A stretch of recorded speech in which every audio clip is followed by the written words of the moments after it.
I'm Jennifer Bentley. I'm the Executive Director of the Michigan State Bar Foundation. We're the state funder for civil legal aid in Michigan.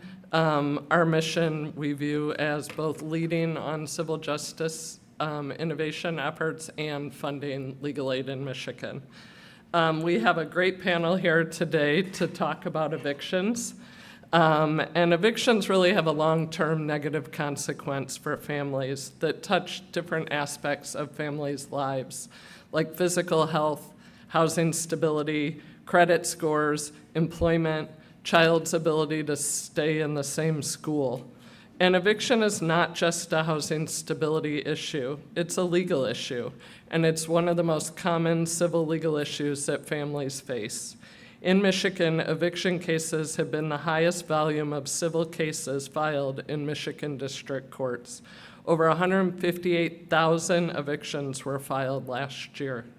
In 2024, the civil legal aid grantees provided advice and representation on 19,288 cases in Michigan. And when we think about evictions, you see stories about like ugly conflicts and images of people's belongings scattered on sidewalks. But today we want to reframe the issue and talk about collaboration. Our panelists include perspectives from legal aid lawyers, landlords, and courts. And they're going to talk about how they collaborate. Collaboration keeps businesses strong, keeps communities strong and stable, and keeps people housed. Their commitment to communication and problem solving makes a difference. The Bar Foundation collects data about the work and outcomes, and data confirms the effectiveness of this collaboration. In 2024, over 97% of individuals represented in an eviction matter had a positive outcome in their case. And 83% of the cases where legal aid provided representation resulted in negotiated settlements between the landlord and the tenant, meaning the tenant is not evicted and the landlord also agrees to the terms. That's a win-win for both parties. I'm honored to introduce our panel today. Pam Hookwater is the Executive Director of Legal Aid of Western Michigan. LAM serves 17 counties in West Michigan, up and down the lake, and they are one of the 5 federally funded regional legal aid programs in Michigan. Ryan Vandermeer is the founding owner and broker of Urban Farm, a property management company in the Grand Rapids region, whose portfolio includes 700 residential and commercial units that vary from single-family homes to low and mid-rise apartments and mixed-use buildings. We're pleased to have the perspective of a property manager here today. Jessica Maas is the managing attorney with the Michigan Advocacy Program. Jessica oversees legal aid work in Lansing and includes court-based diversion and rental assistance coordination. Ulysses Rosa is the eviction diversion facilitator in Michigan's 54A District Court in Lansing, and he plays a critical coordination and problem-solving role, connecting all parties with the resources and support they need before an eviction judgment is entered. So we're going to start with questions involving kind of what's at stake in eviction cases. And Pam, you became the executive director of LAM in 2019 and have led through a period of changes in the eviction landscape and shifting housing conditions. Can you help us understand how eviction has evolved over time, and why does eviction prevention matter? Sure. Thank you, first of all, for letting us talk about this today, because eviction diversion programs are something that we're really excited about in the state of Michigan. So as Jennifer said, I became executive director in 2019, so pre-pandemic, and I had practiced as an attorney with legal aid for 18 years before becoming the executive director. And what an eviction looked like when I was practicing was there would be a hearing, and maybe you found your way to a legal aid office before that hearing, but maybe you didn't. And if you showed up, It was a cattle call, and you maybe had 60 seconds to come up with an eviction defense that would get you a trial. And if you did not, you would be given a judgment that you had 10 days to get out if you could not figure out how to pay your judgment. So a lot of people were defaulted, a lot of people were evicted, and it looked like a lot of other court hearings that you might go to. Things happened in 2020 for obvious reasons because of the pandemic. In Michigan, we had an eviction moratorium go into place in the middle of March. No evictions were occurring, and it was announced that those moratoriums were going to lift in August, which meant that everyone who otherwise would have been evicted for several months' period of time was going to be evicted all at once. And we had to figure out how we were going to handle the volume. But it wasn't just how legal aid was going to handle the volume. It was how are the courts going to handle the volume. And then we were very grateful that federal funds went to rental assistance. So our local housing assistance and resource agencies had funds to be able to help renters, but how were they going to process that? Because in that situation I just talked about, you might get a judgment that you had 10 days to pay. You would stay and get your judgment and then walk out the door and try to find an agency that was giving money.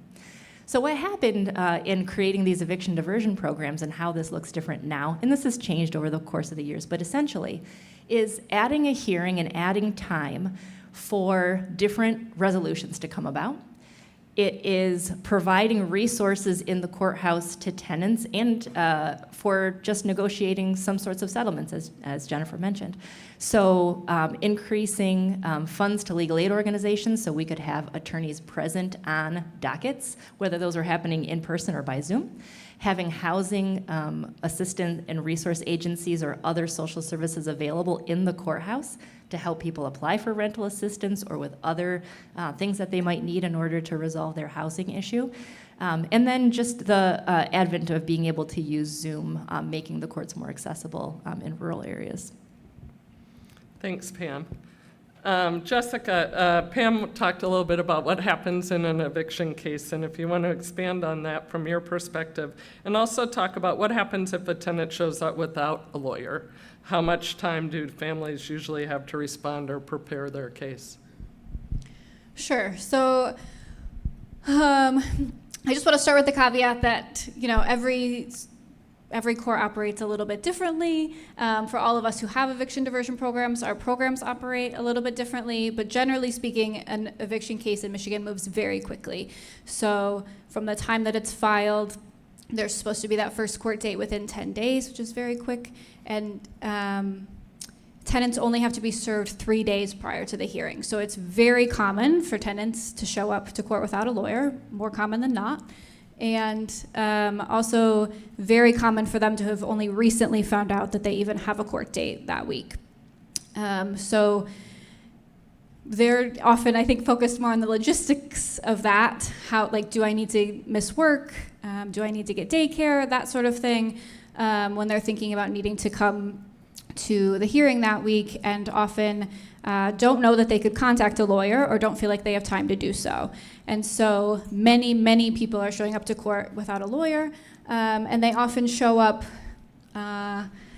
either uninformed about what their legal rights and obligations are or the obligations of their landlord, or misinformed about what those rights and obligations are for both sides.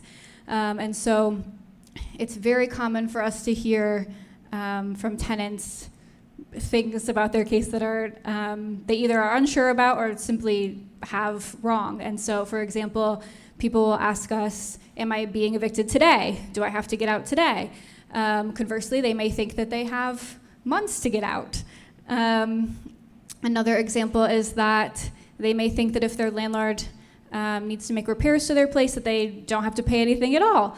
The other side of that is that there are many tenants who believe that their landlord doesn't have to make repairs if they haven't paid in full. So there are just many, many sort of misconceptions that tenants show up to court with, and they're being asked to make these huge decisions for their lives, either uninformed or misinformed about what their rights or obligations are.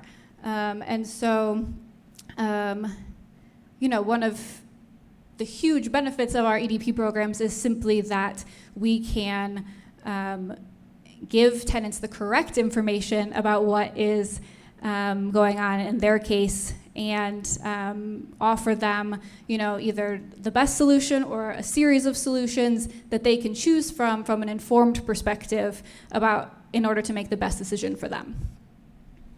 Thank you.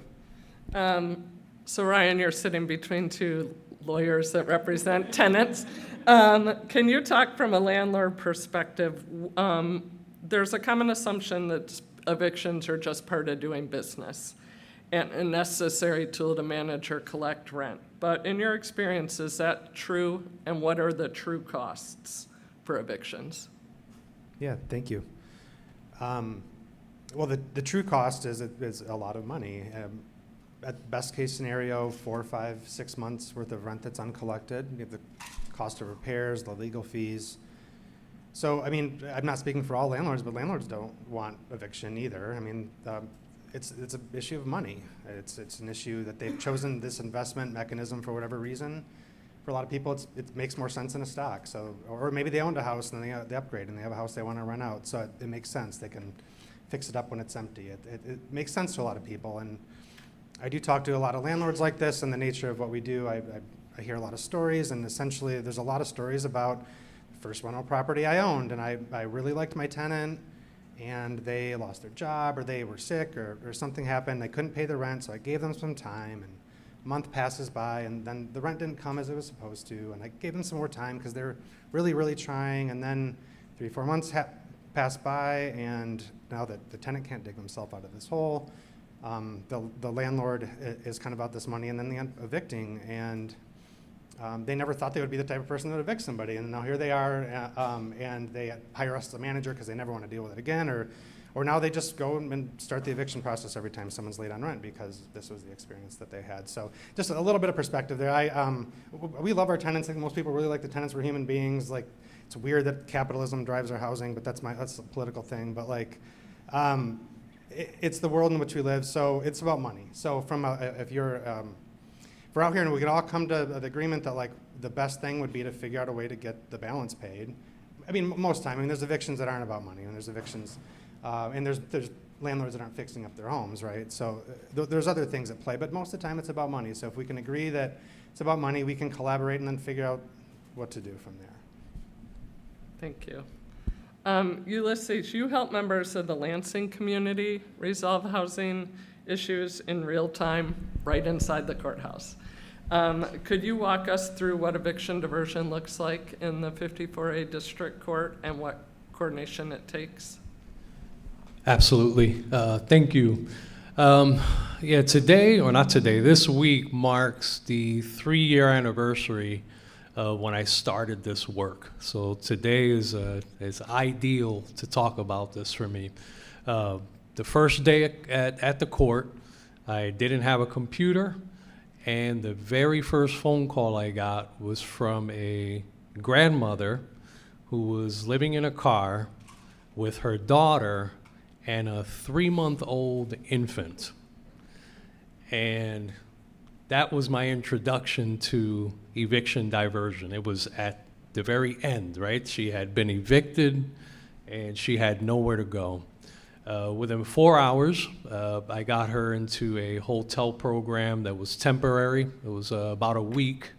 And then after that week was done, another program got her into about a month at a hotel. And then about 30 days after that, we had her in a place with Section 8, and she was housed. But right from day one, I knew that this would not just be an attempt to divert an eviction, that I was going to have to hold on to every family, no matter where they were in the process, whether they were coming from homelessness or about to be homeless. And some of those, of course, we prevented through the prevention dollars that were still available through CERA.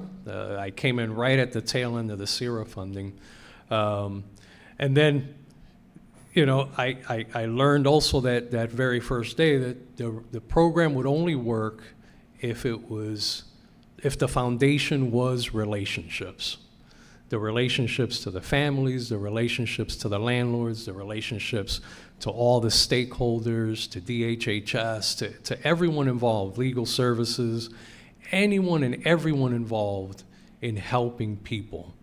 And that's when I became the community drone, where I just got to know what everyone did and ensured that any family I met with was going to know how they can be helped, whether it's senior services, veteran services, children's services.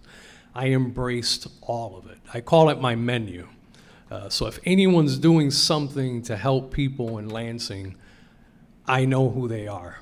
They cannot hide from me. That's my daily mission, is to find out how you're helping people. And then that kind of transformed me into, oh, he's eviction diversion, but now he's also a liaison, because these agencies did not know what everyone does. So now the agencies call me and say, hey, who does this? And so it's really transformed into this very unique segment in the 24 courts involved nationally in this program, because we didn't have it prior. We didn't know the need was there. And it's really helping to bridge a lot of key resources, and not just past due rent, but helping them to fix the areas they need to fix where they're not in the situation again. Thank you. I want to follow up, because you talked about the 24 other courts that are doing eviction diversion, and Beth Clement talked about the National Center for State Courts Eviction Diversion Initiative. What advice would you give to peers on this journey to start or grow an eviction diversion program and have a community drone in every community? Son, I think the biggest thing with crisis in America is that our culture is programmed to be reactive, right? We weren't prepared for Hurricane Katrina, and when it happened, we learned that the levees could have been fixed 60 years prior to it. So then we react to the crisis. And I think when in terms of eviction diversion, there's a lot that can be done prior to the crisis. And so what I've done with our program is, and encouraged all the other courts to do so as well, is to proactively get resources out to the community. I'm one person, so I have to do it by email, which has now grown to a little over 1,400 households that receive food, jobs, apartments, free training, financial training, children's resources, senior resources, veterans resources, and it's proactively being sent to them. So I'm not waiting for someone to go, hey, I need this. I'm ready for that call, and I'm ready for that email to come, but I am proactively doing it. I'm not waiting on their cry or their crisis to happen. Thank you.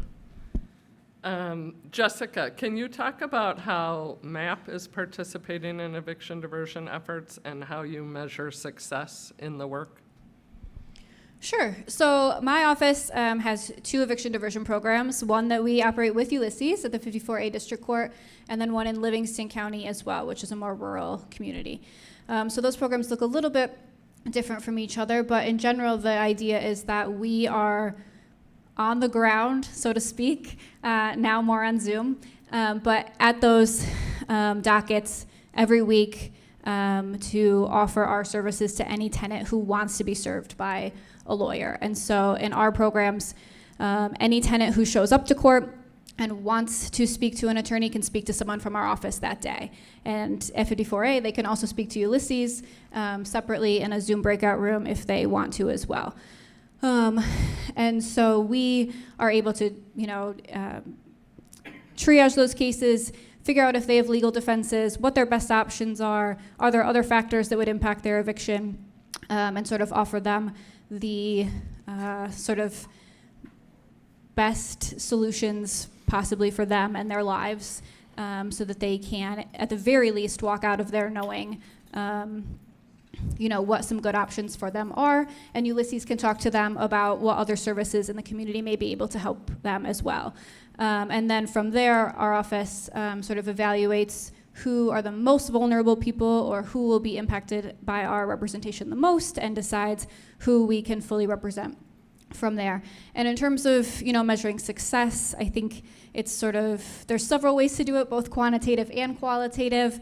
From a quantitative perspective, we're looking at the amount of people that we're able to help and the percentage of those people who walk away with a successful outcome. Successful outcomes can be measured several different ways, but in general, I think that we want the big picture thing is that we want people to remain housed. We want people to have housing stability, because housing stability is just such a central foundation for the rest of our lives and how successful we are in other areas of our lives and our kids' lives. And from a qualitative perspective, there are several other ways I think that we measure success. One is just relationship building with the courts and the community. I think that we have some of the best relationships in my office with the courts, within which we have eviction diversion programs, because we are consulting with them on a regular basis and are in front of them every week. And then another way that we are thinking about it is in terms of impact litigation. And when I say that in this case, I mean because we are in the courts every week, seeing what's going on every week, we're able to identify properties that may be problem properties in some ways, or landlords that may be problem landlords, and sort of come up with, as an office, strategies for dealing with those properties or landlords on more of a big picture perspective instead of just those individual cases. And then the third way that I think about success in more of a qualitative way is just the tangential issues that our clients are facing related to their housing, but not their housing. So many housing clients come to us and have other issues going on in their lives that we could also assist with, but in which they didn't know that a lawyer could help them, or that it's something that our office does. And so maybe they have a child support issue, or they have a public benefits issue, or they have a debt collection issue. And all of those are things that we could also help them with or advise them on that are related in some way, maybe to their eviction and their stability, but aren't directly their eviction case. So Ulysses talked about all the various things that he helps with in terms of a facilitator, and now you're talking about the various legal issues that legal aid can help that might be barriers to someone staying housed. So thank you for that. Ryan, I'm going to put you on the spot again. From a landlord's perspective, what have you learned from EDPs, and how might more buy-in be built for diversion with other landlords? Yeah, there's a few things come to mind. First of all, just as a general best practice for landlords, I don't know if it's happening a lot, but I don't know, you're not my audience, but I just want to say this. You should have a policy that is clear and is consistent and is communicated to tenants about what your policy about eviction is. So they know, so they're not caught off guard, because it happens fast. And we talked about how fast it can happen. And so for us, and part of that too should be a gracious policy. We give time. A lot of times unpaid rent can be solved by the tenant just with a little bit more time. So our process, and this is best practice for us, is we wait 30 days after sending a notice to file, and we send, 50 eviction notices a month, and we probably file 2 eviction cases a month or something. And not that 2 is a great number, but 48, 96% resolved. And so that's one thing I would encourage landlords to do. Maybe the most important thing that we're seeing now, and this panel is representative of, or works in courts that, it sounds like the 2 courts that actually have these resources right now, or the 2 biggest at least, where the courts have taken action in their procedures. So if there's anybody out there that has a say or has influence over what that looks like, in Grand Rapids, we added, our hearings are virtual. Folks don't have to figure out if they're gonna skip work or have to arrange childcare. They can show up to a virtual hearing. Default judgments are not happening almost anymore. I mean, generally there's huge participation there. There's a 2-hearing system. So during the first hearing, we have someone from legal aid and you have somebody from the Department of Human Services right there to connect them with resources. Before, I mean, maybe you heard your friend use legal aid or you saw a piece of paper and maybe then you called them before you got there. But right now you have somebody right there. Once you're connected with resources and now maybe you're at your second hearing now, well, you know about the second hearing because the judge told you at the first hearing. But if you've successfully gotten assistance, the judge will issue a stay. They'll set it aside for 3 weeks. There will never be a judgment entered against you. 3 weeks comes, you have assistance, that case is dismissed. I mean, biggest thing here is keeping a judgment off of a tenant's record. I mean, besides the actual physical eviction, if you keep a judgment off of somebody's record, they're not going to have a problem finding housing elsewhere later down the road. So these court procedures that changed post-COVID are important. The third one, and this is where a lot of the folks in the legal aid community can help, is the use of conditional dismissals. We really lean on those a lot. When we're in our hearings, we can go into a breakout room and we can come up with terms that work for the tenant and for us that agree for everybody. Maybe somebody from legal aid is there representing their client. We have our attorney, and I just need more time. I need the tax return to come in, or whatever it may be, and we can work that out. We can actually put it on the record in front of the judge. It can be written down. So from a landlord, it's a secure arrangement. From a tenant's perspective, there's no judgment against them, and they have time, and they can kind of work on things, that work for them. So those are, I guess, 3 things that I would encourage folks to think about. And then the fourth one really is the money. These assistance programs have to be funded. They kind of operate in silos. I know that from a state perspective, like that's the easy one that everybody can go to, but you got to know what church to go to. You got to know who has the pile of money now, and it's not centralized. So figuring that out long term, when the SARA program existed, we didn't have to twist a landlord's arm to take a check for rent. There was not even a court filing. It's like, hey, fill out this piece of paperwork, and my background would be taken care of, and the landlord was glad to do that. I think we can learn from that. These are expensive programs, but homelessness is a heck of a lot more expensive.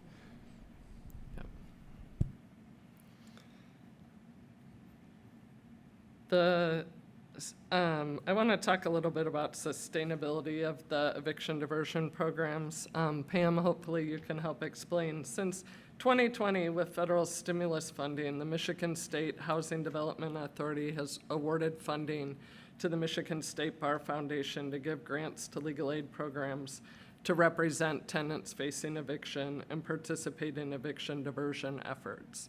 And so the foundation and legal aid and the courts and DHHS and MSHDA met regularly to stand up these programs. The funding for the legal representation expires this month. Legal Aid of Western Michigan, along with other regional legal aid programs throughout Michigan, have received this funding. And so, Pam, can you explain what would sustainability in terms of dollars and results require? Absolutely. So the funding that we've received, as you just described, between 2020 and now has been between $6 million and $8 million a year. When you look at last year, it was $6 million of additional funding through the State Bar Foundation originating in MSHDA that went to the programs. Jennifer, you mentioned at the beginning that last year there were over 19,000 eviction cases closed by the program. If you look at 2019, so the year before we had this funding, it was just over 5,000. So far over triple the cases where we were able to assist with that $6 million of funding. And even with that $6 million, we track how many people we could not help and provide full service to. And I believe that was around 6,000 people for last year. So yeah, if you look at the difference in the number of people we're able to help for that dollar amount, again, the price tag's about $6 million, a little bit more we could help everybody, and that boils down to less than $500 a case to be able to prevent a family from being homeless. As we said in the beginning, 97% of the cases we take have a positive result. 83% of those, the positive result is a settled negotiation with the landlord. Thank you. Jessica, to close us out, can you tell a story that reminds you why this work matters? Sure.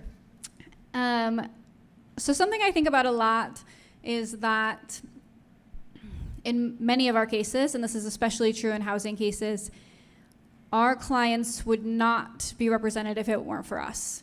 If we were not representing them, they would not have an attorney. And as a managing attorney, I spend a lot of time thinking about the people who don't know that we exist or don't know that we could help them and how to reach them. And oftentimes, I think the people who don't know about us are the most vulnerable, the people who could benefit from our assistance the most. And so our EDP programs, I think, are a way of us going to the clients instead of hoping that they know that we exist and coming to us, because we are just there for them in court as long as they show up for their hearing. And an example of that is a guy that we represented a couple years ago. He's a veteran senior. He has a HUD-VASH voucher. For those who don't know, that's a specific subsidy awarded to veterans. And there was a dispute about how much he owed in rent. We represented him. During the course of our representation, he became hospitalized and eventually had a guardian appointed for him. It was not going to be feasible with his health issues for him to return to the unit. But our attorney visited him at the hospital. She coordinated with his guardian to get him a storage unit so that a storage unit and enough time for all of his belongings to be moved out so that he could have the best outcome under the circumstances for him and his, life circumstances. Another example that I think about is a domestic violence survivor who had a very small child, and when her abuser was removed from the household, she discovered that they were many thousands of dollars behind in rent because he had been, she thought, paying. And so we represented her, and our attorney was able to negotiate with the landlord to reduce her balance by many thousands of dollars to the exact amount that an agency was willing to pay on her behalf to keep her housed. And so she and her very small child were able to remain housed. Right after that payment was made and that issue was resolved, her utilities were shut off, but we were again able to coordinate to get her utilities back on so that they could really start fresh with their life together in a positive way. And both of those are cases and people who did not know about us before court. They showed up to court and met us that day, and we decided to take their case on. And so without having our EDP programs, those people would probably have very different outcomes and would not have maintained the same sort of stability for their lives. Thank you. So that we're going to wrap up our panel, and I want to thank you very much for sharing your insights today with us. We heard about collaboration, we heard about benefits to tenants, we heard about benefits to landlords, and we really appreciate you sharing that. And thank you to audience members who are participating in these efforts also. It makes a tremendous difference to housing stability in families throughout the state, so thank you.